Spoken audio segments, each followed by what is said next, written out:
अगर सौरव जोशी व्लॉग बनाना बंद कर दें तो ये केवल एक यूट्यूबर के रुकने की बात नहीं होगी, बल्कि भारत के डिजिटल कंटेंट इतिहास में एक बड़े बदलाव जैसा माना जाएगा। क्योंकि सौरव जोशी ने अपने साधारण जीवन, पारिवारिक संस्कारों, रोजमर्रा की मेहनत और सकारात्मक सोच के माध्यम से करोड़ों लोगों के दिलों में जगह बनाए है और उनका व्लॉग बंद होना लाखों दर्शकों के लिए भावनात्मक झटका साबित हो सकता है। क्योंकि कई लोग अपनी सुबह या रात की दिनचर्या उनके वीडियो देखकर पूरी करते हैं और उन्हें एक परिवार के सदस्य की तरह मानने लगे हैं। उनके व्लॉग केवल कैमरे के सामने रिकॉर्ड की गई जिंदगी नहीं थे, बल्कि वे आम भारतीय मध्यम वर्गीय परिवार की सच्ची तस्वीर दिखाते थे, जिसमें माँ बाप का सम्मान, भाई भाई का प्यार, मेहनत की अहमियत और छोटी छोटी खुशियों में संतोष झलकता था। इसलिए जब ऐसे व्लॉगर का कंटेंट अचानक बंद हो जाता है तो दर्शकों को ऐसा लगता है जैसे रोज मिलने वाला कोई अपना दूर चला गया हो। हालांकि व्यावहारिक रूप से देखा जाए तो सौरव जोशी के व्लॉग बंद करने से यूट्यूब प्लेटफॉर्म बंद नहीं होगा, न ही कंटेंट क्रिएशन रुक जाएगा। क्योंकि यूट्यूब पर हर दिन हजारों नए क्रिएटर आते हैं, लेकिन सौरव जोशी जैसी पहचान और भरोसा बहुत कम लोग बना पाते हैं। इसलिए उनके जाने से एक खालीपन जरूर महसूस होगा। आर्थिक दृष्टि से देखें तो अगर वे व्लॉगिंग छोड़ते हैं तो उनकी यूट्यूब से होने वाली कमाई जैसे एड रेवेन्यू, ब्रांड डील्स और स्पॉन्सरशिप पर असर पड़ेगा। लेकिन ये भी सच है कि उन्होंने पहले ही इतनी लोकप्रियता और ब्रांड वैल्यू बना ली है कि वे बिजनेस, निवेश, ब्रांड प्रमोशन या किसी नए डिजिटल प्लेटफॉर्म के जरिए आगे भी अच्छा कर सकते हैं।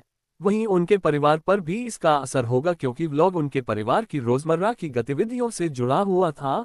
लेकिन व्लॉग बंद होने से परिवार को ज्यादा निजी समय, मानसिक शांति और सामान्य जीवन जीने का अवसर भी मिलेगा, जो लगातार कैमरे के सामने रहने से संभव नहीं हो पाता। मानसिक स्वास्थ्य के नजरिए से देखा जाए तो रोजाना व्लॉग बनाना बहुत दबाव भरा काम होता है, क्योंकि हर दिन नया कंटेंट, दर्शकों की उम्मीदें, व्यूज की चिंता और आलोचनाओं का सामना करना पड़ता है।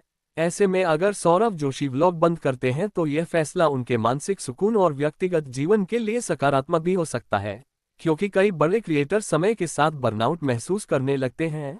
उनके व्लॉग बंद होने से नए यूट्यूबर्स को एक सबक भी मिलेगा कि सफलता के साथ साथ संतुलन बनाए रखना कितना जरूरी है, और यह समझना भी कि जिंदगी केवल कैमरे तक सीमित नहीं होनी चाहिए। दूसरी ओर उनके फैंस के लिए यह एक सीख होगी कि किसी क्रिएटर से भावनात्मक जुड़ाव अच्छा है, लेकिन उसे पूरी तरह जीवन का हिस्सा बना लेना सही नहीं, क्योंकि हर इंसान को अपने फैसले लेने का अधिकार है।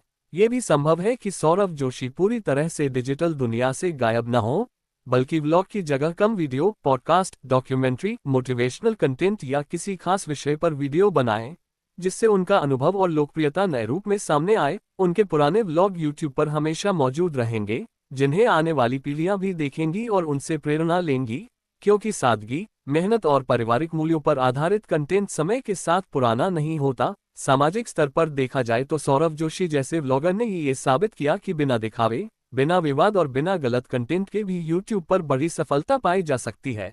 इसलिए अगर वे व्लॉग बनाना बंद भी कर देते हैं, तब भी उनका प्रभाव खत्म नहीं होगा, बल्कि उनका नाम उन क्रिएटर्स में लिया जाएगा जिन्होंने भारतीय यूट्यूब को एक सकारात्मक दिशा दी।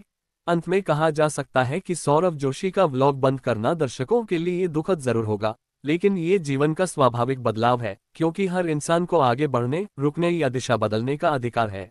और यदि उन्होंने यह फैसला अपने बेहतर भविष्य, परिवार की खुशी या मानसिक शांति के लिए लिया है, तो फैंस को इसे समझना और सम्मान देना चाहिए, क्योंकि असली समर्थन वही होता है जो किसी इंसान के फैसलों के साथ खड़ा रहे, न कि केवल उसके कंटेंट तक सीमित।